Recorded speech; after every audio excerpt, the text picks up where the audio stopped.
I was diagnosed when I was age 7 with type 1 diabetes. The long term of being a diabetic for 20 years. Blood vessels expand, and when blood vessels expand, the first place it hits in a diabetic is the eyes. The eyes are the kidneys.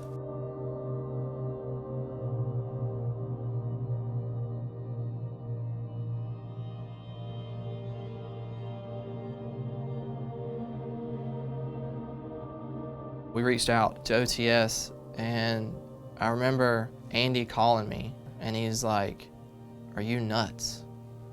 And I paused for a second, and I was like, "No, not really." And he was like, "How do you plan on doing this?"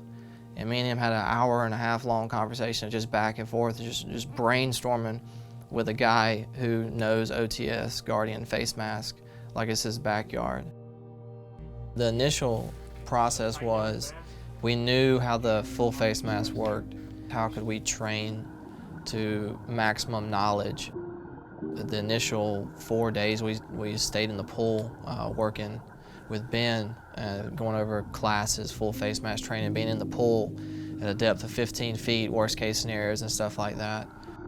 Also, they had an intercom system, and that comm system would go directly to my dive buddy, and then we had a surface unit that go directly to the boat.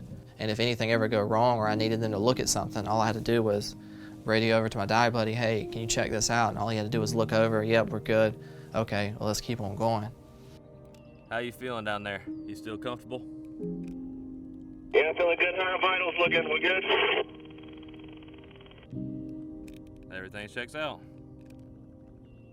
It's a lot easier underwater, because if you've never dove before, communication underwater is very hard. Not especially when you can't see, because you can't sign language to none of them, or at least I couldn't. They could to me, but there's no point. But that comm system was a game changer. The nerve of getting back into black water that no light exists. Once you leave about a foot underwater, it's complete darkness. And you're not only battling no light, you're battling extreme high current and debris constantly coming at you. Jumping back into that water, it felt amazing.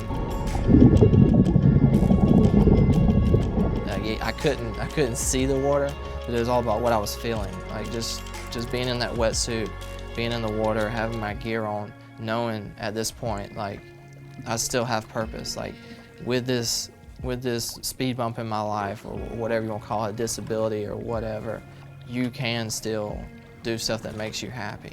And that very day that we dove in that water, it clicked in, like, this is possible.